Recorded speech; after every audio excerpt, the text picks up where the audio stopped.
कहानी शुरू करने से पहले हमारी आपसे गुजारिश है कि नीचे सुर्ख रंग के बटन को दबाकर हैदर वॉइस चैनल को सब्सक्राइब जरूर कर लीजिए और साथ ही बेल आइकॉन के बटन को दबा दीजिए ताकि नई आने वाली वीडियोस का नोटिफिकेशन आपको वक्त पर मिल सके। शुक्रिया।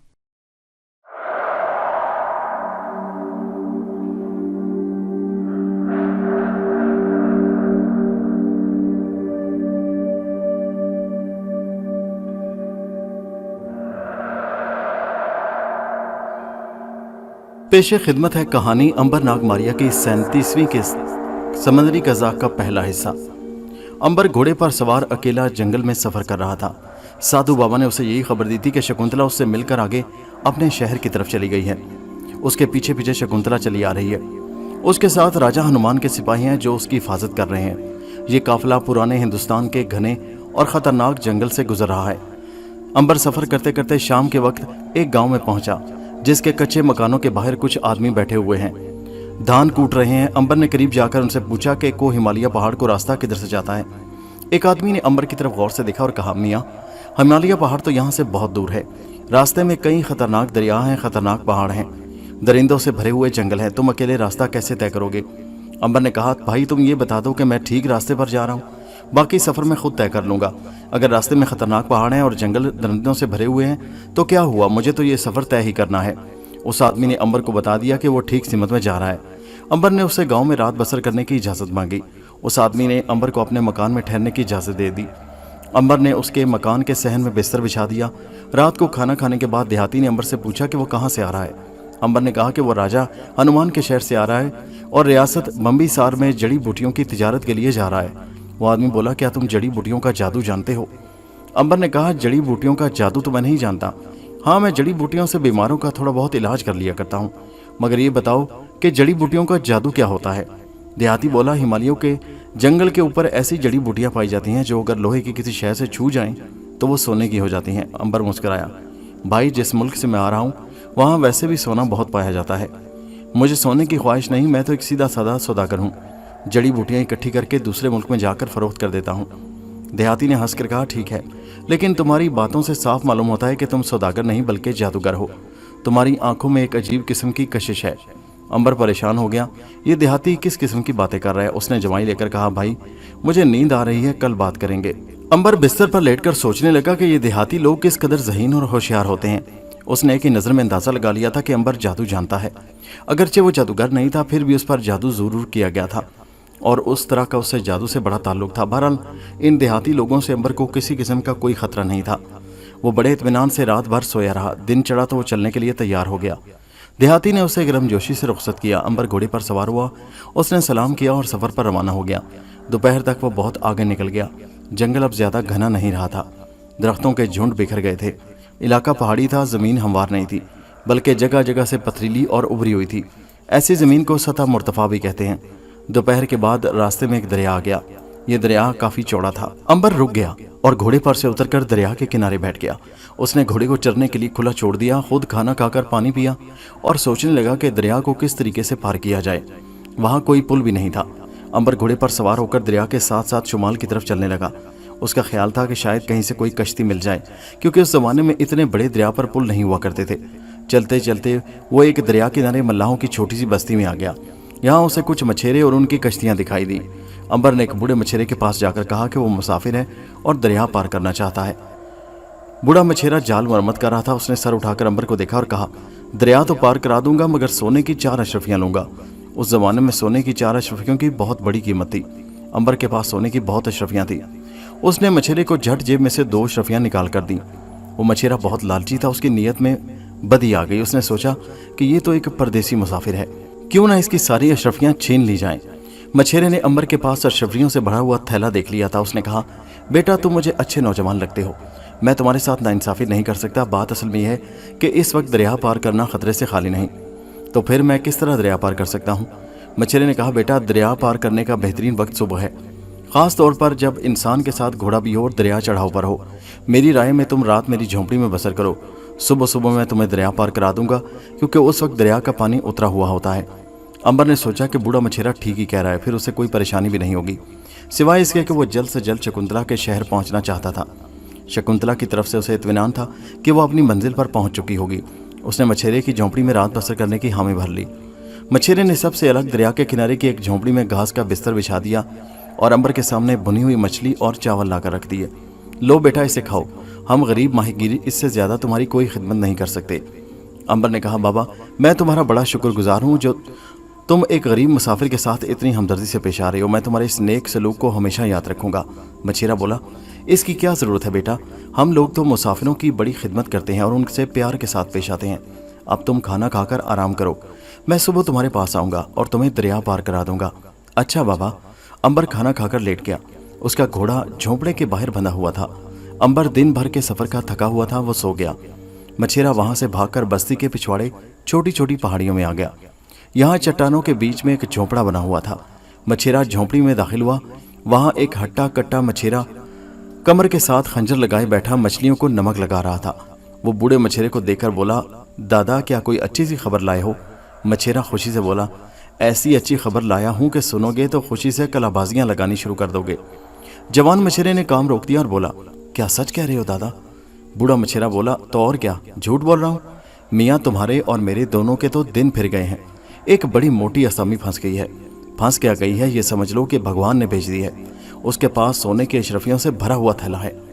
हट्टा कट्टा मछेरा नौजवान उछल पड़ा, कहाँ है वो मुसाफिर? बूढ़ा मछेरा बोला, मेरी झोंपड़ी में सो रहा है।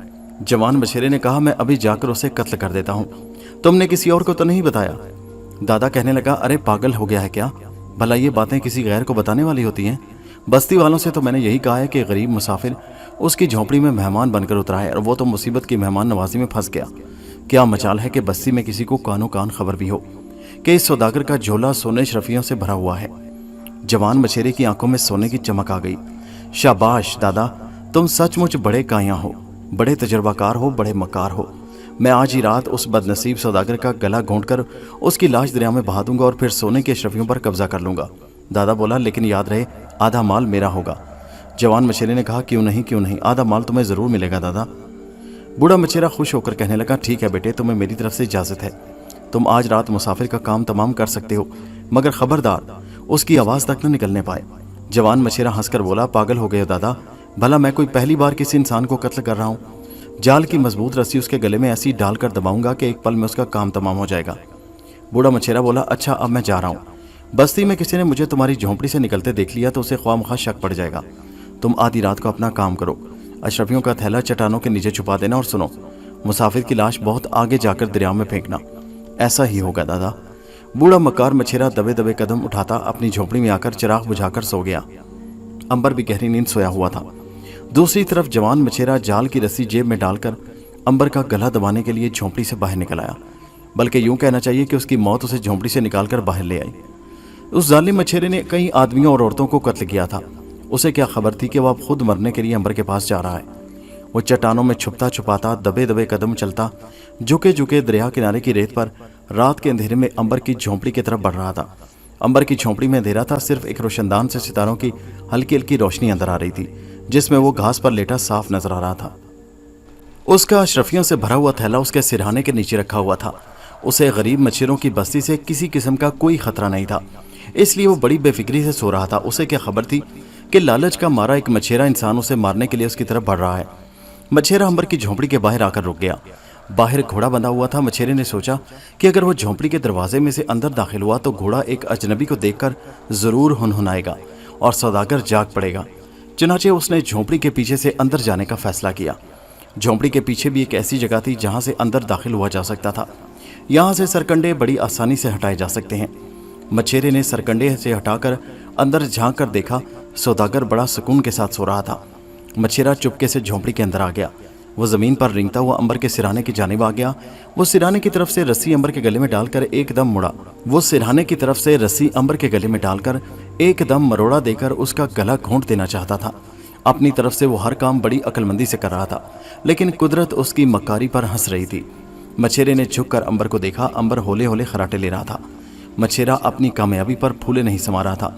रात के अंधेरे में हर शय उसकी तरफदारी कर रही थी। शिकार सोया हुआ था और अशरफियों से भरा हुआ थैला उसके सिरहाने के नीचे पड़ा था। बस जरा सा गर्दन को एक मरोड़ा देने की कसर थी कि मछेरा सोने के अशरफियों का मालिक बन जाता। उसने ये भी सोच रखा था कि वो बुढ़े मछेरे दादा को एक अशरफी भी नहीं देगा। اگر اس نے شور مچایا تو وہ اسے بھی ختم کر دے گا۔ مچھیرا اپنی کامیابی پر دل ہی دل میں ہنس پڑا۔ اب حملہ کرنے کا وقت آ گیا تھا۔ مچھیرے نے ایک ہاتھ میں جال کی باریک مگر بڑی مضبوط رسی اوپر اٹھائی، اس کے دونوں سرے ایک ہاتھ میں پکڑے اور امبر کی گردن کے قریب لے آیا۔ پھر اس نے تیزی کے ساتھ رسی کا پھندا امبر کے گلے میں ڈال کر اسے زور سے مروڑا کہ اس کی جگہ اگر ریچھ کی گردن بھی ہوتی تو وہ کٹ جاتی، لیکن یہاں تو معاملہ ہی دوسرا تھا۔ جو مچھیرا رسی کو مروڑا دے رہا تھا، اس کا اپنا ہی ہاتھ چھلتا جا رہا تھا، جیسے اس نے پتھر کے ستون کے گرد رسی کا پھندا ڈال رکھا ہو۔ رسی اس کی ہتھیلیوں میں گھسنے لگی۔ مچھیرے نے مروڑا چڑھانا بند کر دیا۔ امبر جاگ پڑا۔ اس کے لیے یہ اندازہ لگانا ذرا بھی مشکل نہیں تھا کہ کسی مچھیرے کی نیت خراب ہو گئی ہے اور وہ اسے ہلاک کر کے سونے کے اشرفیوں سے بھرا ہوا تھیلا حاصل کرنا چاہتا ہے۔ امبر نے ہاتھ بڑھا کر مچھیرے کو گردن سے پکڑ کر نیچے گرا لیا اور اس کی چھاتی پر چڑھ کر خنجر نکال لیا۔ بول اے بد خصلت آدمی، میں تمہارے ساتھ کیا سلوک کروں؟ مچھیرے نے بہت زور لگایا کہ کسی طرح سے امبر کے پنجے سے نکل آئے، مگر وہ تو امبر کے بوجھ کے نیچے یوں دب گیا جیسے کسی نے اس کے اوپر پتھر کی چٹان رکھ دی ہو۔ پھر بھی وہ بولا، مجھے معاف کر دو، مجھ سے غلطی ہو گئی، مجھے معاف کر دو۔ امبر نے کہا، تم ایک قاتل ہو، نہ جانے تم نے اب تک کتنے بے گناہوں کو قتل کیا ہے، اور اگر میں نے تمہیں زندہ چھوڑا تو نہ جانے اس کے بعد کتنے اور بے گناہوں کو اپنی ہوس کے لیے قتل کرو گے۔ اس لیے میں تمہیں ہلاک کرتا ہوں، تم سے وہی سلوک کرتا ہوں جو تم دوسروں کے ساتھ کرتے رہے ہو۔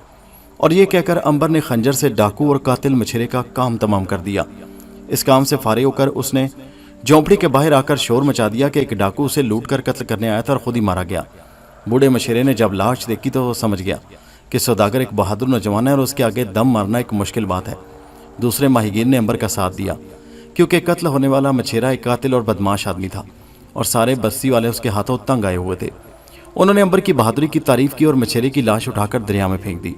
یہاں یہ بات بھی ثابت ہوئی کہ جو کسی دوسرے کے لیے گڑھا کھوتا ہے اس کے لیے کنواں پہلے سے تیار ہوتا ہے اور وہ پہلے سب سے خود اس میں گرتا ہے۔ امبر نے وہاں ٹھہرنا مناسب نہ سمجھا اور وہ پچھلی رات کو ہی گھوڑے پر سوار ہو کر کشتی میں بیٹھ کر دریا پار کر گیا۔ امبر دریا پار کر کے دوسری طرف نکل آیا۔ اب ہم شکنتلا کی طرف واپس آتے ہیں۔ وہ امبر کے پیچھے پیچھے پالکی میں سوار چلی آ رہی تھی۔ اس کے ساتھ راجہ ہنومان کے سپاہی تھے جو اس کی حفاظت کر رہے تھے۔ ان سپاہیوں کے دستے کا سیناپتی ایک بدماش اور لالچی آدمی تھا۔ شکنتلا کی پالکی کے ساتھ ساتھ سفر کرتے کرتے وہ تنگ آ گیا۔ اس نے راجہ کے حکم کا بھی خیال نہ کیا، اس کی نیت خراب ہو گئی۔ اس نے سوچا کیوں نہ کسی راستے کے شہر میں پہنچ کر شکنتلا کو کسی بردہ فروش کے ہاتھ فروخت کر دے اور واپس جا کر راجہ سے کہہ دے کہ اس نے شکنتلا کو اس کے گھر پہنچا دیا۔ اس کی شکایت کرنے والا بھلا کون ہوگا؟ سپاہی اس کے خلاف ایک لفظ نہیں بول سکتے تھے۔ ویسے بھی سپاہی سفر کرتے کرتے تھک گئے تھے اور چاہتے تھے کسی طرح سے شکنتلا سے چھٹکارا حاصل کیا جائے۔ سیناپتی نے ایک جگہ رات کا پڑاؤ کیا، آگ جلا دی۔ شکنتلا کی پالکی ایک طرف کھڑی کر کے اسے کھانا دیا گیا۔ شکنتلا کھانا کھا کر اپنے گھر بار کا خیال دل میں لا کر سو گئی۔ اب تو وہ بہت مطمئن تھی کہ بہت جلد بغیر کسی مصیبت کے اپنے گھر پہنچ جائے گی، لیکن ابھی اس کی مصیبتوں کے دن ختم نہیں ہوئے تھے۔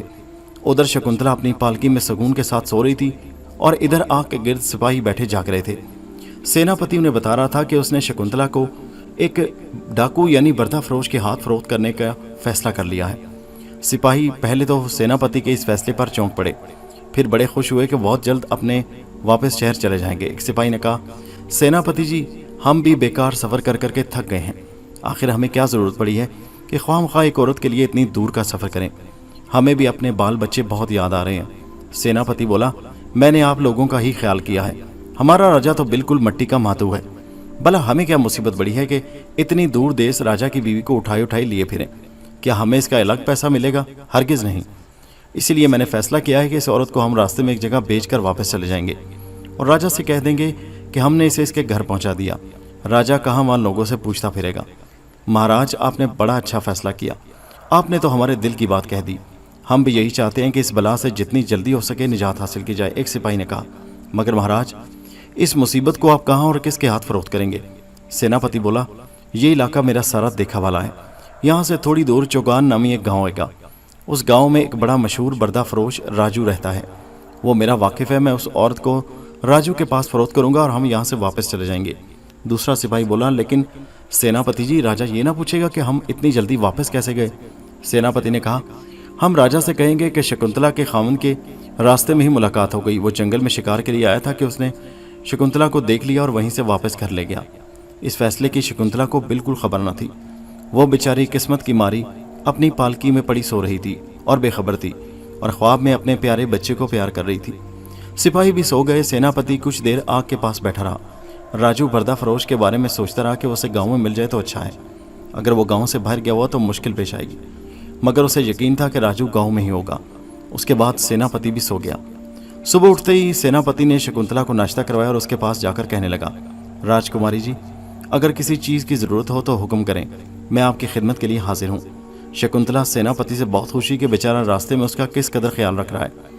उस बेचारी को क्या मालूम था तो ये मीठा जहर है, उसकी आस्तीन में छुपा हुआ सांप है जो अभी उसे डसने ही वाला है।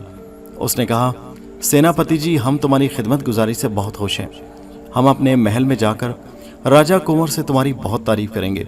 इस वक्त मुझे सिवाय इसके और किसी शय की ज़रूरत नहीं कि मैं जल्द से जल्द अपने बच्चे के पास पहुंचना चाहती हूँ।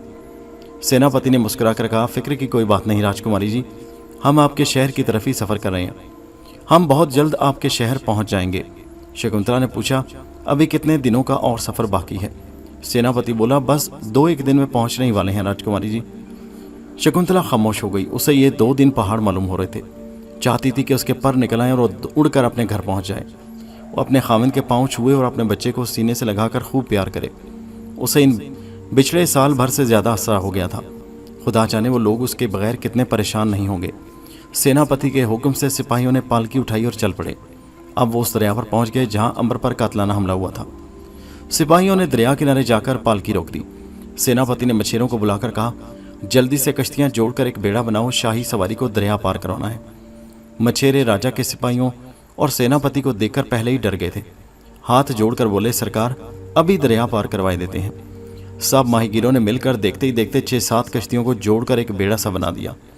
सिपाही पालकी समेत बेड़े में सवार हो गए और बेड़ा दरिया में बहता हुआ दूसरे किनारे की तरफ रवाना हो गया।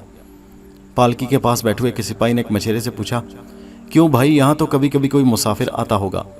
माहीगीर मुंह बनाकर बोला, सरकार, कभी कभी ही कोई मुसाफिर आता है, लेकिन इस दफ़ा जो मुसाफिर आया उसने तो हमारे एक साथी को मार डाला। बड़ा बहादुर था वैसे। कहते हैं उस पर खंजर का भी कोई असर नहीं हुआ। ये सुनते ही पालकी में बैठी हुई शकुंतला के कान खड़े हो गए। उसने पालकी का पर्दा उठाकर माहीगीर से कहा, भाई तुम क्या कह रहे थे? क्या तुमने किसी मुसाफिर को देखा था? माहीगीर ने झुककर कहा, हाँ राजकुमारी जी, मैंने ही उसे और उसके घोड़े को कश्ती में सवार कराया। शकुंतला ने पूछा, उसकी शक्ल कैसी थी? जब माहीगीर ने शकुंतला को हुलिया और कद बताया तो खुशी से उसकी आंखों में आंसू आ गए। वो अंबर ही था। वैसे भी अंबर की यही निशानी काफ़ी थी कि उस पर खंजर असर नहीं करता था। शकुंतला ने पूछा, भाई मुसाफिर यहाँ से किस तरफ गया है? माहीगीर ने कहा, राजकुमारी जी, हमें ये नहीं मालूम कि वो किस तरफ गया था। यहाँ से तो वो दरिया पार कर गया, आगे भगवान जाने वो कहाँ गया होगा। मगर राजकुमारी जी, आप क्यों इतना कुरेद कुरेद कर पूछ रही हैं? आपका कौन था? शकुंतला ने कहा, वो मेरा भाई था। काश मैं उससे मिल सकती, लेकिन अब घर चलकर ही उससे मुलाकात होगी। सेनापति को अच्छी तरह मालूम था कि शकुंतला का भाई आगे आगे सफ़र कर रहा है।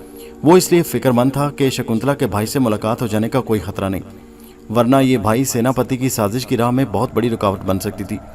ये लोग दरिया पार कर गए। दरिया के पार जाकर सेनापति ने मछेरों को इनाम देकर वापस कर दिया। दरिया के पार एक कच्चा रास्ता ऊपर को चला गया। काफिला उस रास्ते पर चल पड़ा। दोपहर के बाद ये रास्ता एक जंगल में दाखिल होने वाला था कि जंगल के किनारे एक गाँव नजर आया। यही चौगान नामी गाँव था, जहाँ सेनापति का डाकू दोस्त राजू रहता था। सेनापति ने खुराक हासिल करने का बहाना करके उस गांव के बाहर एक गुंजान दरख्त के नीचे पड़ाव डाल दिया। शकुंतला ने सेनापति से कहा, यहाँ पड़ाव किस लिए डाला है सेनापति जी? मक्कार सेनापति ने चापलूसी से कहा, राजकुमारी जी, पानी का जखीरा खत्म हो गया। यहाँ का पानी बड़ा मीठा होता है। यहाँ का पानी सारे हिंदुस्तान में मशहूर है। सोचा यहाँ से पानी के मटके भरकर आगे रवाना हो। शकुंतला भला क्या बोल सकती थी? खामोश होकर बैठ रही। सेनापति उस वक्त चुपके से निकलकर गांव की तरफ आ गया। वो सीधा राजू डाकू के मकान पर गया। उसने राजू को हवेली की डेवड़ी में तख्त पर बैठे देखा तो बहुत खुश हुआ। उसकी साजिश कामयाब हो गई थी। राजू ने सेनापति को आते देखा तो उठकर गले मिला। अरे भाई, तुम यहाँ कब और कैसे आना हुआ? मैं क्या खिदमत कर सकता हूँ? सेनापति ने मुस्कुराकर कहा, तुमने एक ही सांस में 3-4 सवाल कर डाले हैं। राजू भाई, ज़रा एक तरफ आ जाओ, तुमसे कुछ ज़रूरी बातें करनी है। राजू डाकू ने पूछा, खैरियत तो है ना? अगर किसी की गर्दन उड़ानी है तो यहीं बता दो, अभी अपने आदमी भेजकर तुम्हारे दुश्मन की गर्दन कटवा देता हूँ। सेनापति ने मुस्कुराकर कहा, ऐसी कोई बात नहीं भाई, ज़रा तुम एक तरफ तो आओ। राजू डाकू सेनापति को लेकर ड्योढ़ी में बैठे हुए आदमियों के करीब से गुजरा कर अंदर कोठली में आ गया। यहाँ दोनों एक खाट पर बैठ गए। राजू डाकू ने कहा, अब बताओ भाई सेनापति, तुम किस काम के लिए इतनी दूर का सफ़र करके मेरे गाँव में आए हो? मैं तुम्हारी हर खिदमत करने के लिए तैयार हूँ। सेनापति ने कहा, लो सुनो। और उसके बाद सेनापति ने राजू डाकू के सामने सारी बात खोलकर बयान कर दी। राजू कहका लगाकर हंस पड़ा। अरे भाई बस इतनी सी बात जिसका तुमने बतंगड़ बना दिया, ये कौन सी मुश्किल बात है? ये तो दूर देश की रियासत की राजकुमारी है। कसम से भगवान की, अगर तुम कहो तो राजू तुम्हारी महारानी को उठाकर ले आए और ऐसी जगह बेच दे कि राजा जिंदगी भर तलाश करता रहे, तो उसकी फिर शक्ल न देख सकेगा। सेनापति ने कहा, बस मैं यही चाहता हूँ कि शकुंतला राजकुमारी को किसी ऐसी जगह बेच दो कि वो फिर कभी इस मुल्क का रुख न कर सके। राजू डाकू बोला, कसम भगवान की तुम बातें कैसी करते हो? मैं तो कहता हूँ कि तुम बड़े ठीक वक्त पर आए हो। अभी मेरे पास लौंडियों को बेचने वाला एक गिरोह आकर ठहरा हुआ है। उन्हें किसी ऐसी खूबसूरत लौंडी की तलाश थी जिसे वो समुद्र पार जापान के बादशाह की खिदमत में पेश कर सकें। ये लोग जापान के बादशाह की हमदर्दियाँ हासिल करके वहाँ आबाद होना चाहते हैं ताकि वहाँ से ज़्यादा खूबसूरत कनीज़ें और लौंडियाँ लेकर वापस हिंदुस्तान आकर बेच सकें। तुम ये बताओ कि राजकुमारी कहाँ है?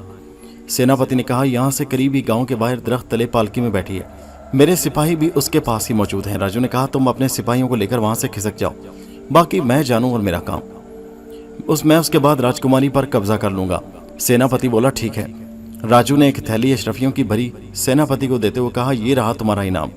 सेनापति ने झूठ मूठ कहा, अरे इसकी क्या ज़रूरत थी भला? राजू बोला, इसे ले लो दोस्त, ये तुम्हारा हक है। सेनापति गांव में से निकलकर बाहर आ गया। उसने दूर ही से सिपाहियों को इशारा किया कि वो उसके पास आ जाएं। एक एक करके सारे के सारे सिपाही घोड़े लेकर शकुंतला को अकेला छोड़कर सेनापति के पास आ गए। सेनापति ने सिपाहियों से कहा कि मुसीबतों का सफ़र ख़त्म हो गया। राजकुमारी को मैंने राजू डाकू के हवाले कर दिया।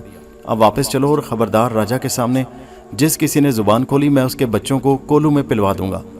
सिपाहियों ने कानों पर हाथ रखकर कहा, जनाब, हम अपने बाल बच्चों के दुश्मन नहीं, जो ये राज खोलें शुक्र करें कि इस मुसीबत से निजात मिल गई। सेनापति और सिपाही वहां से वापस भाग गए। शकुंतला की पालकी गांव किनारे दरख्त तले अकेली रह गई। शकुंतला पालकी के अंदर बैठी थी और पर्दे गिरे हुए थे। शाम हो रही थी। शकुंतला ने महसूस किया कि कुछ देर से किसी सिपाही की आवाज़ नहीं आ रही। उसने जो पर्दा उठाकर देखा तो उसका दिल धक से रह गया। वो अकेली रह गई थी। सिपाही उसको छोड़कर न जाने कहाँ चले गए थे। वो पालकी से बाहर आ गई। अब वो इधर उधर देख रही थी कि राजू डाकू का मकरू कहका गूंजा, अब तुम मेरे कब्जे में हो राजकुमारी, मैंने तुम्हें खरीद लिया है, तुम मेरी लौंडी हो। शकुंतला ये सुनते ही चक्कर खाकर गिर पड़ी और बेहोश हो गई। राजू डाकू के आदमी शकुंतला को उठाकर हवेली में ले आए। शकुंतला को एक कोठड़ी में डालकर बंद कर दिया गया। आधी रात को उसे होश आया तो उसने अपने आप को एक कोठड़ी में पाया। ताक में दिया जल रहा था। कोठड़ी खाली खाली थी, सिर्फ जमीन पर सूखी पराली बिछी हुई थी। शकुंतला का सर चकरा रहा था। वो समझ गई कि उसके साथ एक बार फिर धोखा हुआ है और मकार सेनापति उसे एक डाकू के हवाले करके वापस चला गया है। गद्दार सेनापति राजा हनुमान को जाकर यही कहेगा कि उसने राजकुमारी को हिफाजत से उसके महल में पहुंचा दिया है। हाय रे किस्मत। शकुंतला बेचारी अपना सर पकड़कर बैठ गई। इस दौरान राजू डाकू ने जापान जाने वाले आदमियों से शकुंतला का सौदा कर दिया। उसने डाकुओं को बेहोश शकुंतला दिखा भी दी। ये लोग असल में ठग थे और अब लौंडियों और गुलामों को फरोख्त करने का काम करते थे।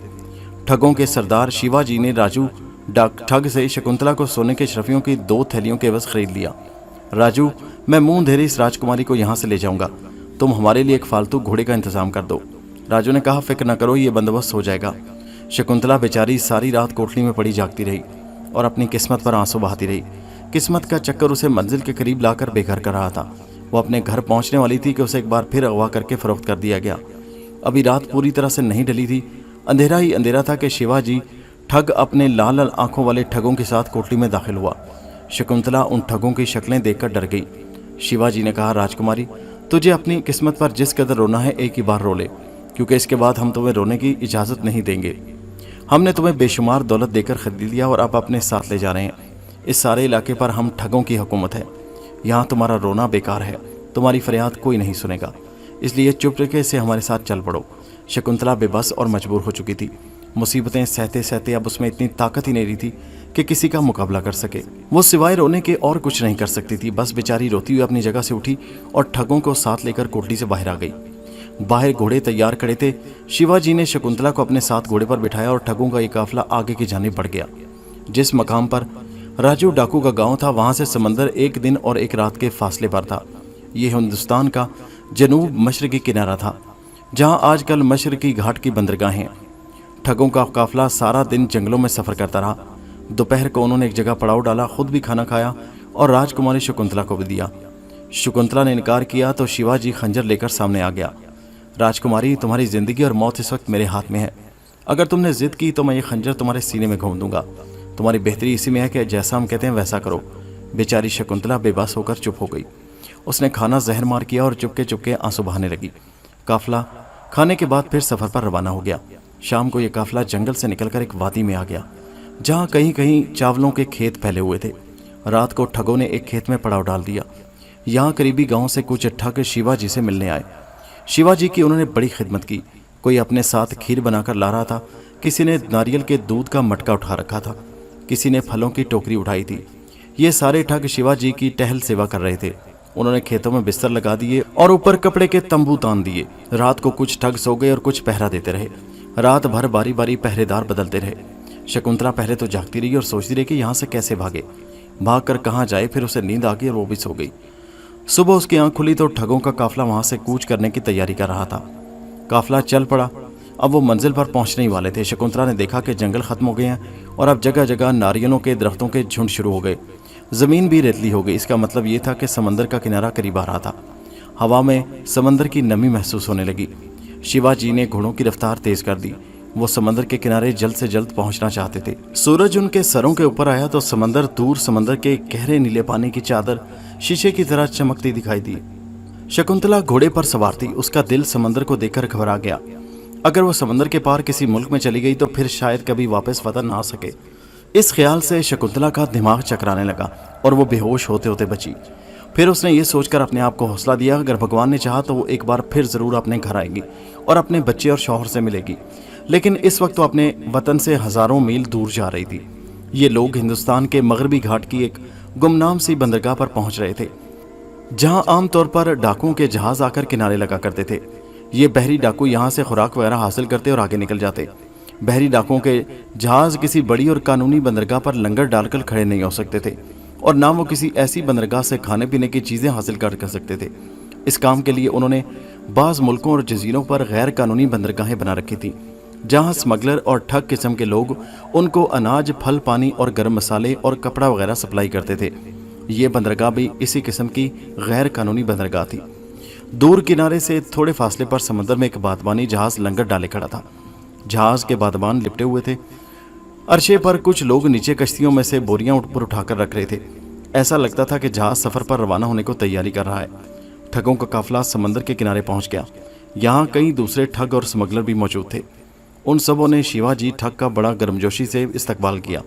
जो कोई भी ठग आता शिवाजी से खूब हाथ मिलाकर मिलता। फिर एक काली काली मूंछों और काली स्याह घनी दाढ़ी वाला रीछ किस्म का आदमी शिवाजी के पास आया और उसने शिवाजी को कहका मारकर गले लगा लिया। अरे मेरे यार शिवाजी, कहो क्या हाल है? इस दफ़ा किधर जाने का इरादा है? शिवाजी ने कहा, कप्तान मैं इस दफ़ा जापान जा रहा हूँ। मालूम हुआ है कि वो रीछनुमा आदमी बहरी डाकुओं के जहाज़ का डाकू कप्तान था। उसने आंख मारकर कहा, साथ कुछ माल भी लाए हो कि नहीं? शिवाजी ने कहा, बहुत माल है कप्तान, फिक्र न करो, अशरफियाँ ही अशरफियाँ हैं और जापान जाकर और माल मिल जाएगा। कप्तान ने कहा, शाबाश मेरे बनारसी ठग। शिवाजी ने पूछा, जहाज किस वक्त रवाना होगा? कप्तान ने आसमान की तरफ देखकर कहा, बस हवा चल रही है, थोड़ा सा सामान लदा जाए तो लंगर उठा देंगे, तुम ठीक वक्त पर आए हो। शिवाजी बोला, मेरा ख्याल है हम जहाज पर चलकर बैठते हैं। कप्तान ने कहा, क्यों नहीं, तुम्हारा अपना ही तो जहाज है। शिवाजी ने पूछा, इस दफ़ा देर बाद तुमसे मुलाकात हुई, सुनाओ कहाँ कहाँ डाके मारते रहे? कुछ नहीं भाई, हमारा काम तो पानी में गोते लगाकर खुराक हासिल करना है। कोई तिजारती जहाज मिल गया तो काम बन गया, नहीं तो समंदर में बेकार फिरते रहो। पिछले माह एक जहाज लूटा था, आदमियों को कत्ल कर दिया, काफ़ी सामान मिल गया था। अब महीना जा रहा है, अब तुम्हारे साथ जापान को चलते हैं, शायद रास्ते में कोई तिजारती जहाज मिल जाए। शिवाजी ने कहा, मैं तुम्हारे साथ हूँगा तो तिजारती जहाज ज़रूर मिलेगा। कप्तान बोला, ज़रूर ज़रूर, आओ अब जहाज़ पर चलो, वहाँ चलकर बातें करेंगे। शिवाजी ने शकुंतला को साथ लिया और अपने दूसरे ठगों के साथ कश्ती में सवार हो गया। ये कश्ती भी बहरी डाकू ही चला रहे थे। कश्ती समंदर में खड़े बादबानी जहाज़ के पास पहुंचकर रुक गई। सारे ठग कश्ती में बैठे रहे। शिवाजी के साथ सिर्फ 3 ठग जहाज़ पर सवार हुए। शकुंतला को उन्होंने पहले ही जहाज़ पर सवार करा दिया था। गोया शिवाजी ठग के साथ सिर्फ 3 ठग जा रहे थे, बाकी ठग वहीं से वापस चले गए। अरशे पर जाकर शिवाजी ठग ने शकुंतला को साथ लिया और बहरी डाकुओं के कप्तान के साथ वाले कैबिन में आ गया। ये कैबिन छोटा सा था मगर बड़ा आरामदेह था। आमने सामने 2 बिस्तर लगे हुए थे। एक तपाई पर मटके में पानी और टोकरी में फल पड़े हुए थे। शिवाजी ने शकुंतला से कहा, इस कैबिन में सिर्फ तुम रहोगी, मैं तुम्हारे दूसरे ठगों के साथ साथ वाले कैबिन में सोऊंगा। अब तुम अपने वतन का ख्याल दिल से निकाल दो, अब तुम्हारा वतन वही होगा जहां हम तुम्हें बेचेंगे। इतना कहकर शिवाजी बाहर निकल गया। शकुंतला की आंखों में आंसू आ गए। वो अपने वतन से किसी नामालूम मंजिल की तरफ जा रही थी, एक ऐसी मंजिल की तरफ जहां से वापस लौटने की उसे कोई उम्मीद नहीं थी। वो जंगल में भाग सकती थी लेकिन समंदर में कुछ नहीं कर सकती थी। और फिर उसके सर पर सारे के सारे खूनी और कातिल थे, सबके दिल पत्थर थे, किसी के दिल में जरा सा भी रहम नहीं था। ये बहरी डाकू जिनका काम ही जहाज़ों को लूटना, मुसाफिरों को कत्ल करना और औरतों के साथ जुल्म करना था, इनसे हमदर्दी की उम्मीद रखना फजूल था। उस वक्त शकुंतला को अंबर का बहुत ख्याल आया, अगर वो कहीं से आ जाए तो उसे दुखों से निजात मिल सकती है। वो उसे इन कातिल और खूनी डाकुओं से भी निकाल कर ले जा सकता है। लेकिन खुदा जाने अंबर कहाँ था, किस हाल में था और कहाँ कहाँ शकुंतला को तलाश करता फिर रहा था। उसे क्या खबर थी कि उसकी बहन शकुंतला कातिल, ठगों और खूनी बहरी डाकुओं के कब्जे में आ चुकी है और किसी समंदर में नामालूम मंजिल की तरफ रवाना होने वाली है। शाम गुरूब हुई तो शुमाल की तरफ से जनूब की जानिब ठंडी और तेज़ हवा चलना शुरू हो गई। कप्तान अरशे पर चरखी के पास खड़ा था। उसने हुक्म दिया कि बादबान खोलकर लंगर उठा दिया जाए। बहरी डाकू ने उसी वक्त जहाज़ का लंगर ऊपर खींच लिया। 6 डाकू जहाज़ के मस्तूल के ऊपर चढ़ गए और उन्होंने सारे बादबान खोल दिए। बादबानों के खुलते ही उनमें हवा भर गई और जहाज़ ने जनूब मशरिक की तरफ हौले हौले चलना शुरू कर दिया। बहरी डाकू ने अरशे पर खड़े होकर ज़ोर ज़ोर से नारे लगाए। कप्तान के हुक्म से बहरी डाकुओं के जहाज़ का खोपड़ी और हड्डियों वाला स्याह झंडा खोल दिया गया। ये झंडा बहरी डाकुओं का ख़ास निशान था, जिसे वो दूर ही से देखकर बड़े से बड़े बहादुर कप्तानों के हौसले पस्त हो जाते। अपने झंडे के फड़फड़ाते देखकर डाकुओं ने और ज़्यादा जोश से नारे लगाने शुरू कर दिए। कप्तान चरखी के पास खड़ा था, कंपास उसके हाथ में थी। कभी वो कंपास को देखता, कभी आसमान पर चमकते सितारों को देखता और फिर जहाज़ को आगे बढ़ने का हुक्म देता। वो जहाज़ को ठीक समुद्री रास्ते पर डाल रहा था। जहाज़ एक बार ठीक रास्ते पर चल पड़े तो फिर वो चलता चला जाता है। जहाज़ अपनी ठीक सिमत पर रवाना हो गया। अब उसकी रफ्तार तेज़ हो गई। समंदर की लहरें जहाज़ के पेंदे से टकराकर बड़ी तेज़ी से पीछे की तरफ भागती चली जा रही थी। शकुंतला अपने कैबिन में उदास बैठी थी। ये उसका पहला समुद्री सफ़र था। उसने दरियाओं में बहुत सफ़र किए मगर समंदर में कभी सफ़र नहीं किया था। ज़िंदगी में पहली बार वो एक समुद्री जहाज़ में सफ़र कर रही थी, और वो भी समुद्री डाकुओं के जहाज़ में।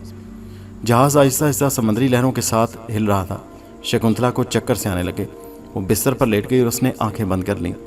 तीनों ठग ठंडी हवा में जहाज़ के अर्शे पर बैठे दूसरे समुद्री डाकुओं से बातें करते हुए अपने अपने कारनामे सुना रहे थे। शिवाजी ठग वहाँ से उठकर जहाज़ के कप्तान के कैबिन में आ गया। वो मेज़ पर एक चमड़े का नक्शा फैलाए उस पर झुककर कुछ देख रहा था। शिवाजी ठग को अंदर आते देखकर बोला, आओ दोस्त, मेरे पास आकर बैठ जाओ। शिवाजी अंदर आकर बैठ गया। तुम क्या देख रहे हो कप्तान? कप्तान ने कहा, हम इसी रफ्तार से सफ़र करते रहे तो 3 दिन के बाद जावा और समाट्रा के समंदर में दाखिल हो जाएंगे। उस समंदर में एक जजीरा ऐसा है जहाँ बादशाह की फ़ौज जमा है। मैं उस जजीरे से बच कर निकलना चाहता हूँ, बस उसी जजीरे को देख रहा हूँ। वैसे फ़िक्र न करो, कई बार उधर से गुजरा हूँ और हमेशा शाही फ़ौज की तोपों से महफूज रहा। शिवाजी ने कहा, कप्तान ये बताओ कि जापान हम कब पहुँचेंगे? कप्तान कहने लगा, शिवाजी जापान हम 15-16 दिनों के अंदर अंदर पहुँच जाएंगे। अगर तूफ़ान ना आया तो इससे भी जल्दी सफ़र कट जाएगा। शिवाजी बोला, अच्छा भाई, मुझे तो नींद आ रही है, मैं तो सोने चला। और शिवाजी ठग अपने कैबिन में आ गया। उसके साथी ठग अभी तक बाहर अरशे पर बैठे समुद्री डाकुओं से बातें कर रहे थे। रात काफ़ी गुजर गई थी, ठंडी ठंडी हवाएं चल रही थी। ठग बाहरी अरशे के तख्ते पर पड़कर सो गए। शिवाजी अपने कैबिन में सो गया। शकुंतला बेचारी कैबिन के बस्तर पर लेटी करवटें बदल रही थी। उसे नींद नहीं आ रही थी, नींद आती भी कैसे? वो अपने बाल बच्चों और घर से ज़बरदस्ती जुदा कर दी गई। ठग उसे समुद्री डाकुओं के जहाज़ में किसी दूसरी जगह बेचने के लिए जा रहे थे। वो तो कांटों के बिस्तर पर पहलू बदल रही थी। शकुंतला को हम बहरी डाकुओं के जहाज़ में छोड़ते हैं। अब हम वापस अंबर की तरफ चलते हैं। जैसा कि हम बता चुके हैं कि अंबर शकुंतला की रियासत की तरफ जा रहा था। उसे ये खबर मिली थी कि शकुंतला राजा हनुमान की शाही फौज की हिफाजत में अपने राजकुमार के महल की तरफ रवाना हो चुकी है। अंबर को यकीन था कि अगर शाही फौज का दस्ता उसके साथ है तो वो अब तक राजकुमार के महल में पहुंच चुकी होगी। उसे क्या खबर थी कि इस वक्त शकुंतला समुद्री डाकुओं के जहाज़ पर ठगों की कैदी होकर मुल्क जापान की तरफ सफ़र कर रही थी। अंबर घोड़े पर सवार दिन को सफ़र करता और रात को किसी दरख्त या किसी चट्टान के साए में पड़कर सो रहता। कई दिनों के बाद वो एक दरिया के पुल पर आ गया। यह पुल भी लकड़ियों का बना हुआ था। उस पुल को अबूर करके जब वो दरिया के दूसरे किनारे पर आया तो उसने देखा कि कुछ झोंपड़ियों के आगे औरतें मर्द ढोल की थाप पर नाच रहे हैं। अंबर घोड़े पर सवार उनके पास जाकर खड़ा हो गया। बस्ती वालों ने एक अजनबी को वहां देखा तो नाचना बंद कर दिया। एक बूढ़ा आगे बढ़ा, बेटा तुम कौन हो और किधर जा रहे हो? अंबर ने घोड़े पर से उतर कर कहा, मुसाफिर हूँ बाबा और राजा हनुमान के शहर से आ रहा हूँ और मुझे रियासत बम्बीसार जो राजकुंवर की रियासत है वहाँ जाना है। हिमालय पहाड़ के दामन में है। मुझे ये बताओ कि ये रियासत यहाँ से कितनी दूर है? बूढ़े ने कहा, बेटा रियासत बम्बीसार यहाँ से 4 दिन के सफ़र पर है। हाँ, एक शादी हो रही है, अगर तुम्हें पसंद आ जाए तो हमारा खाना खाकर आगे सफ़र करो। अंबर वहाँ रुक गया, खाना खाकर और ताज़ा दम हो गया। उसके घोड़े ने भी खूब घास वगैरह चर लिया। दोपहर के बाद वहाँ से रुखसत हुआ। शाम तक सफ़र करता रहा। जंगल के रास्तों पर अंधेरा छा गया तो अंबर घोड़े से उतर आया। उसने दरख्त के नीचे डेरा जमा लिया। रात भर उसी जगह सोया रहा। सुबह उठकर फिर सफ़र पर चल पड़ा। उसने दूर देखा तो हिमालय के पहाड़ उसे दिखाई दिए। वो मंजिल के करीब आ गया। अंबर ने तेज़ तेज़ चलना शुरू कर दिया। दोपहर को उसने एक जगह आराम किया, खाना खाया और घोड़े को भी पानी पिलाया और फिर रवाना हुआ। अंबर यूं ही सफ़र करता रहा। चौथे रोज़ वो एक वादी में आ गया। उसके इर्द गिर्द चारों तरफ पहाड़ी पहाड़ थे, ऊंचे ऊंचे पहाड़ जिन पर घने जंगल उगे हुए थे। यहाँ सर्दी हो गई। अंबर ने झोले में से गर्म कपड़े निकालकर पहन लिए थे। ये वादी बड़ी सरसब्ज थी। वो एक पहाड़ की ढलान पर से उतरकर वादी में आ गया। यहाँ हर तरफ मकई और सरसों के खेत फैले हुए थे और एक दो जगहों पर किसान हल चला रहे थे। अंबर घोड़ा लेकर एक किसान के पास आ गया। उसने किसान से पूछा कि राजकुंवर का शहर भी बम्बीसार किस जगह पर है? किसान ने हल रोककर अंबर की तरफ देखा और कहा, भाई इस वक्त तुम रियासत बम्बीसार में ही हो। अंबर ने कहा, राजकुंवर का महल यहाँ से कितनी दूर है? किसान बोला, तुम इस सामने वाली पहाड़ी के दूसरी जानब जाओगे, सामने राजकुंवर का राजमहल नजर आएगा। तुम किसी लंबे सफ़र से आ रहे हो? हाँ भाई, शुक्रिया। अंबर किसान का शुक्रिया अदा करके उस पहाड़ी की तरफ चल पड़ा जिसके दूसरी तरफ रियासत बम्बीसार थी। पहाड़ी पर से जब वो दूसरी तरफ आया तो सामने सुनहरी धूप में राजमहल के मीनार चमक रहे थे। राजमहल के इर्द गिर्द बम्बीसार का छोटा सा शहर फैला था। इस शहर और महल को देखकर अंबर के चेहरे पर खुशी की लाली आ गई। वो आखिर अपनी मंजिल पर पहुंच गया। उसे यूं महसूस हुआ जैसे उसके सामने शकुंतला खड़ी मुस्कुरा रही है। उसका दिल अपनी बहन से मिलने के लिए बेचैन हो गया। वो जब अचानक मुझे महल में देखेगी तो किस कदर हैरान होगी, किस कदर खुश होगी। अंबर दिले दिल में सोचकर खुश होने लगा। उसे भला क्या मालूम था कि राजमहल के अंदर दासियां उसका इंतजार कर रही हैं। वो घोड़े को दौड़ाता वो महल की तरफ चल पड़ा। जब से वो राजा हनुमान के महल से चला था पहली बार घोड़े को दौड़ा रहा था। शायद घोड़े को भी पता चल गया कि उसका सवार मंजिल पर पहुंचने वाला है, इसलिए वो भी बड़ी खुशी खुशी भागता हुआ चला जा रहा था। यहाँ सड़क अगरचे कच्ची थी मगर चौड़ी और सायादार थी। अंबर घोड़ा दौड़ाता शहर के दरवाजे पर आ गया। शहर का दरवाज़ा ऊंचा था और ड्योढ़ी में राजकुंवर के सिपाही पहरा दे रहे थे। अंबर उनके करीब जाकर रुक गया। एक सिपाही ने आगे बढ़कर अंबर से पूछा, तुम कहाँ से आए हो? अंबर ने कहा, मैं राजा हनुमान के महल से आया हूँ और तुम्हारे राजकुंवर के लिए एक बहुत ही ज़रूरी पैगाम लाया हूँ। क्या मुझसे पहले राजा के सिपाही नहीं आए? सिपाही बोला, कौन से सिपाही? राजा हनुमान के सिपाही, साथ एक पालकी भी थी जिसमें राजकुमारी बैठी थी। क्या तुमने राजकुमारी की सवारी को यहाँ से नहीं गुजारा? सिपाही बोला, मालूम होता है मौत तुम्हारे सर पर मंडरा रही है, जो हमारे राजकुंवर की मुसीबत और परेशानी के साथ खेलने की कोशिश कर रहे हो। क्या मतलब? अंबर ने ताज्जुब से पूछा। मतलब ये कि यहाँ से किसी राजा हनुमान के सिपाही राजकुमारी की सवारी लेकर नहीं गुजरे। अंबर एकदम खामोश हो गया। उसने सर उठाकर पूछा, क्या तुम सच कह रहे हो कि यहाँ से राजकुमारी की सवारी नहीं गुजरी? सिपाही ने कहा, भाई तुम्हारा दिमाग ख़राब हो गया है। अगर राजकुमारी शकुंतला राजमहल में वापस आ चुकी होती तो तुम्हें महल पर छाई हुई उदासी कहीं नजर न आती। तुम्हें हर तरफ शादियानों की आवाज़ें सुनाई देती। शहजादी को राजमहल से जुदा हुए आज 4था महीना जा रहा है। उसका प्यारा बच्चा माँ की याद में रो रो कर हलकान हो रहा है। भगवान जाने हमारी राजकुमारी बेचारी कहाँ कहाँ ठोकरें खा रही होगी। अंबर के दिल पर तो जैसे ओस पड़ गई। उसका चेहरा उदास हो गया। वो घोड़े से उतरकर सिपाही के पास आकर बैठ गया। सिपाही ने पूछा, भाई तुम कहाँ से आ रहे हो और ये कैसा संदेशा लेकर आए हो कि राजकुमारी यहाँ पहुँच गई? अंबर ने ठंडी आह भरी और कहा, मैं ये सारी बातें राजकुंवर से जाकर कहना चाहता हूँ। मैं राजा हनुमान के शहर से चल कर यहाँ आया हूँ। मुझे राजकुंवर से मिलकर उन्हें एक ज़रूरी पैगाम देना है। सिपाही ने कहा, आप शौक से चले जाएं। यहाँ से निकलकर आप शहर में दाखिल हो जाएं। शहर के बीच में आपको राजकुंवर का महल मिलेगा। आप वहाँ दरबान से कहकर राजकुंवर से मिल सकते हैं। शुक्रिया दोस्त। अंबर घोड़े पर सवार होकर शहर में आ गया। उसका दिल ये सुनकर एकदम बुझ गया कि शकुंतला अभी तक महल में नहीं पहुंची। हालांकि वो शाही फौज के साथ हनुमान राजा के शहर से उससे कई रोज़ पहले चली थी। शाही सवारी बड़ी तेज़ सफ़र किया करती है। उसने सोचा हो सकता है रास्ते में किसी दरिया का पुल टूट गया हो और उन्हें दरिया पार करने में दुश्वारी आई हो और देर लग गई हो। लेकिन वो जिस दरिया पर से गुजरा था उनके सारे के सारे पुल सलामत थे और फिर ये बरसात का मौसम भी नहीं था। کہ بارشوں کی وجہ سے دریا سیلاب میں ہوں۔ امبر انہی خیالوں میں غرق شہر میں سے گزر رہا تھا کہ راج محل کے دروازے پر دربان پہرا دے رہے تھے۔ اس نے امبر سے پوچھا کہ وہ کون ہے اور کس سے ملنا چاہتا ہے۔ امبر نے اسے بھی یہی بتایا کہ وہ راجہ ہنومان کے شہر سے آ رہا ہے اور راج کنور کو ایک ضروری پیغام دینا چاہتا ہے۔ دربان نے کہا، ہم تمہیں ایسے اندر آنے کی اجازت نہیں دے سکتے۔ ہاں، راج کنور سے پوچھ لیتے ہیں، اگر انہوں نے اجازت دی تو تمہیں اندر بھیج دیا جائے گا، ورنہ تمہیں اسی جگہ سے واپس ہونا ہوگا۔ امبر کے لیے سوائے اس کے اور کوئی راستہ نہیں تھا کہ وہ راج کنور کو پیغام بھجوائے۔ چنانچہ اس نے راج کنور کو ایک سپاہی کے ہاتھ تلوار بھیجا کہ ایک آدمی راجکماری کے بارے میں خاص پیغام لے کر محل کے دروازے پر آیا ہے اور راج کمار سے ملنا چاہتا ہے۔ سپاہی محل کے اندر چلا گیا۔ اسی وقت راج کمار اپنے خاص کمرے میں وزیروں کے ساتھ بیٹھا کسی خاص بات پر گفتگو کر رہا تھا۔ سپاہی نے جا کر جھک کر سلام کیا اور کہا، مہاراج، راجہ ہنومان کے شہر سے ایک آدمی آیا اور راج کماری کے بارے میں خصوصی پیغام لایا ہے۔ یہ سننا تھا کہ راج کمار ایک دم اٹھ کھڑا ہوا۔ کہاں ہے آدمی؟ اسے فوراً اندر بھیجو۔ سپاہی جانے لگا تو راج کمار جلدی سے بولا، نہیں، ہم خود جا کر اس سے ملاقات کرتے ہیں۔ راج کنور نے وزیروں کو برخاست کر دیا اور تیز تیز قدم اٹھاتا راج محل کی ڈیوڑی میں آ گیا۔ سارے سپاہی راج کنور کو یوں آتا دیکھ کر جلدی سے جھک کر کھڑے ہو گئے۔ امبر نے دیکھا کہ خوبصورت اور نازک سا شہزادہ اس کے پاس آ کر رک گیا، جس کے چہرے پر بڑی اداسی چھائی ہوئی تھی۔ امبر نے جھک کر راج کنور کو آداب پیش کیا اور کہا، راج کنور جی، میں آپ کے محل میں جا کر آپ سے کچھ خاص باتیں کرنا چاہتا ہوں۔ راج کنور نے کہا، کیا تم ہماری راج کماری کے بارے میں کچھ خبر لائے ہو؟ ایسا ہی سمجھ لیں۔ راج کنور امبر کو اپنے ساتھ محل کے خاص کمرے میں لے آیا۔ امبر ایک گدیلے بستر پر بیٹھ گیا۔ راج کمار نے کمرے کو تمام لونڈیوں اور غلاموں سے خالی کر دیا، پھر بڑی بےتابی سے پوچھا، بھگوان کے لیے مجھے جلدی سے بتاؤ کہ میری رانی کہاں ہے؟ امبر نے گہرا سانس بھر کر کہا، راج کمار جی، یہی میں آپ سے پوچھنا چاہتا ہوں کہ راج کماری کہاں ہے؟ وہ اب تک محل میں کیوں نہیں پہنچی؟ اسے تو راجہ ہنومان کے محل سے چلے ہوئے 2 مہینے ہو گئے۔ راج کمار بولا، یہ تم کیا کہہ رہے ہو؟ مجھے ساری بات کھول کر بتاؤ۔ امبر نے کہا، مہاراج، میری بات کو غور سے سنیں۔ میرا نام امبر ہے، میں ملک افریقہ کا حکیم ہوں۔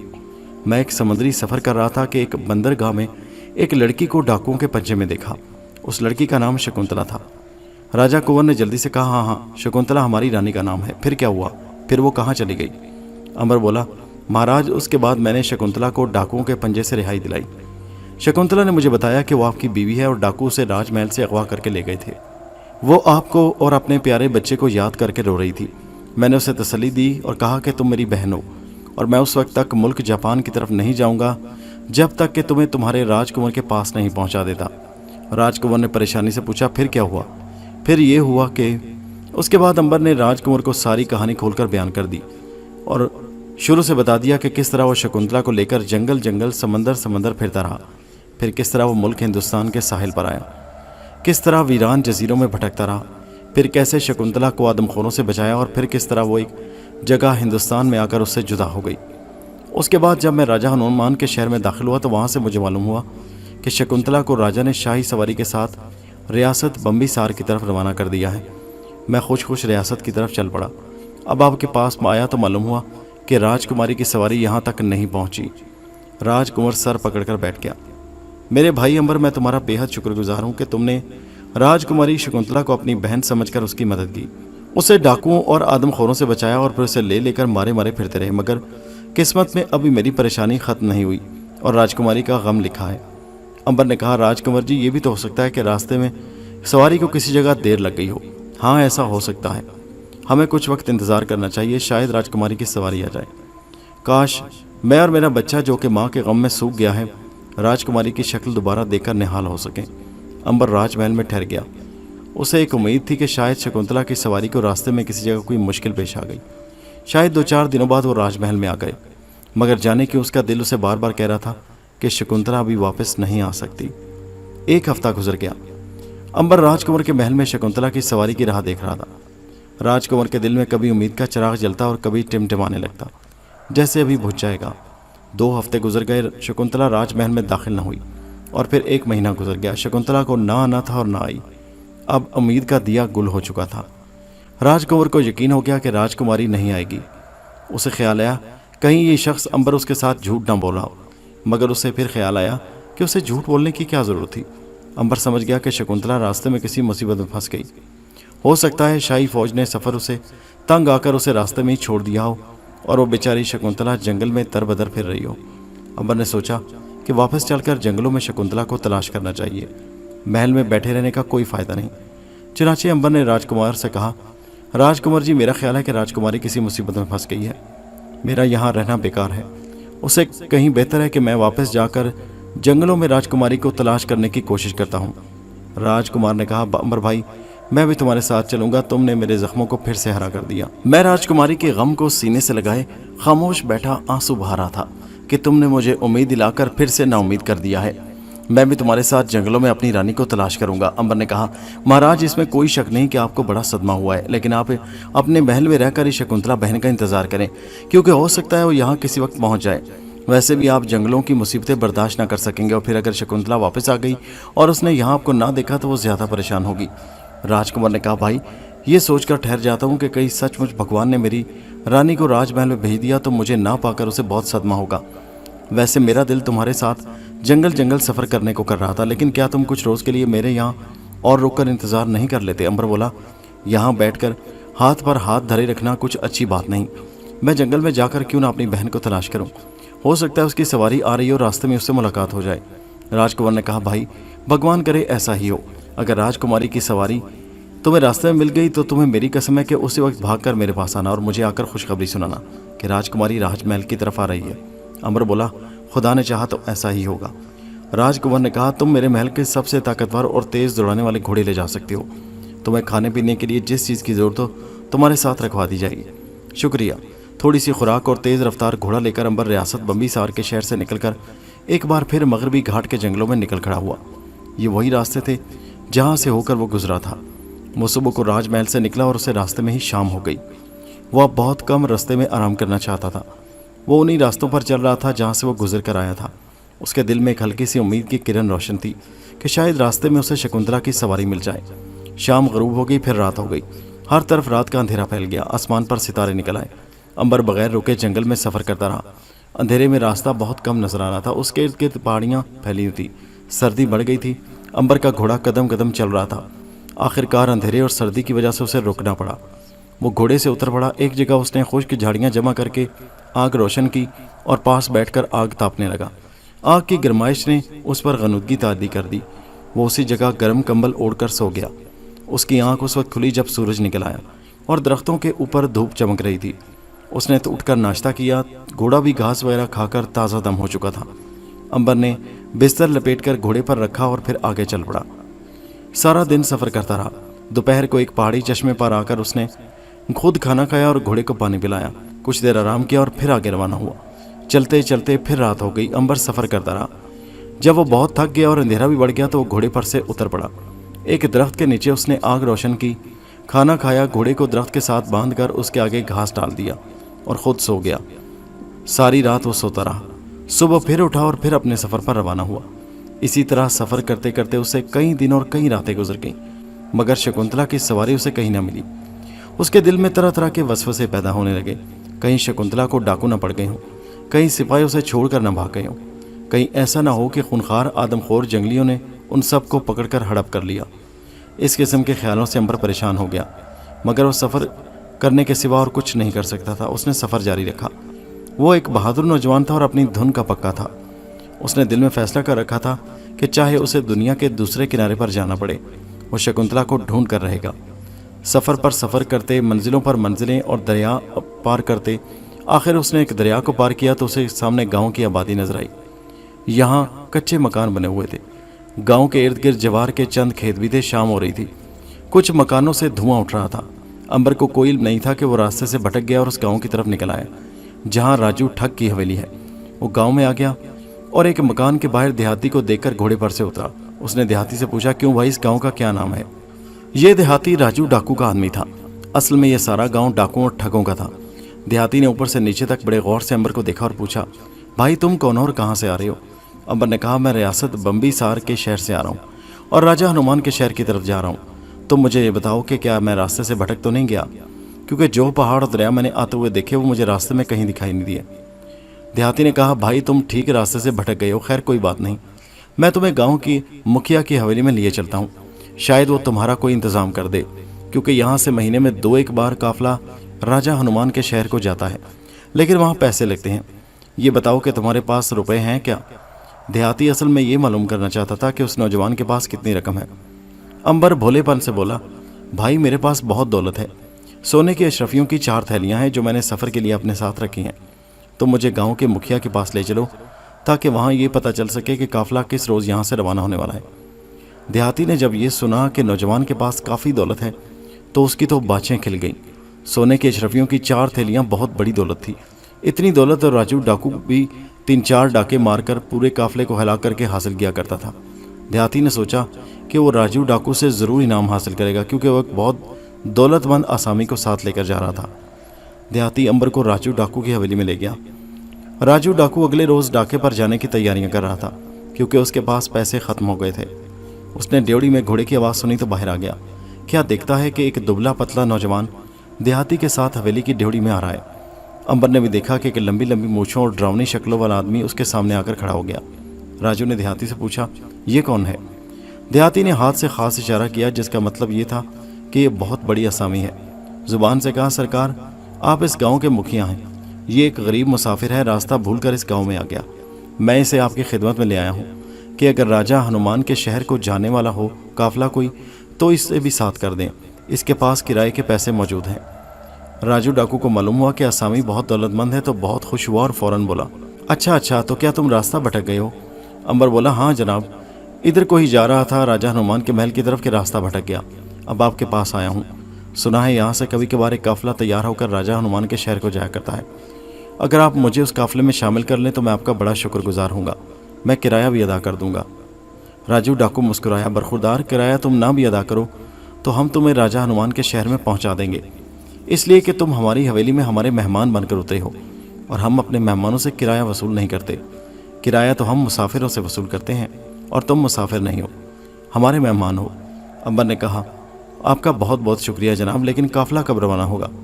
राजू डाकू बोला, काफिला कल सुबह को यहाँ रवाना होने वाला है। मैं इस सिलसिले में तैयारियां कर रहा था। आज रात तुम मेरी हवेली में आराम करो, कल सुबह तुम्हें काफिले के साथ रवाना कर दिया जाएगा। अंबर बोला, किराया मैं अभी अदा कर देता हूँ। राजू डाकू ने मुस्कुराकर कहा, बरखुरदार, इसकी क्या ज़रूरत है, कल देखा जाएगा ना। राजू डाकू के नौकरों ने अंबर को एक कमरे में पहुंचा दिया जो दूसरी मंजिल पर था। ये एक छोटी सी कोठरी थी जिसके फर्श पर गदीला और गदीले के ऊपर बकरों की खाल बिछी थी। तकिए भी लगे हुए थे। अंबर ने खाना खाया और बिस्तर पर लेटकर शकुंतला के बारे में सोचने लगा। फिर उसका ख्याल गाँव के मुखिया यानी राजू की तरफ चला गया। बड़ी खौफनाक शक्ल थी मुखिया की। गाँव के मुखिया आमतौर पर इस किस्म की खौफनाक शक्लों वाले नहीं हुआ करते। शायद ये कोई अनोखा मुखिया है, शायद ये कोई ख़ास किस्म का आदमी है। अंबर इसी किस्म की बातें सोचता हुआ सो चुका था। दोस्तों, ये कहानी जारी है। इसका अगला हिस्सा नेक्स्ट वीडियो में मुलाहिज़ा कीजिए, जिसका लिंक इसी वीडियो के नीचे डिस्क्रिप्शन में मौजूद है। अपने कीमती ख्यालात से हमें नीचे कमेंट में ज़रूर आगाह कीजिए और हमारे चैनल हैदर वॉइस को सब्सक्राइब ज़रूर कीजिए। शुक्रिया।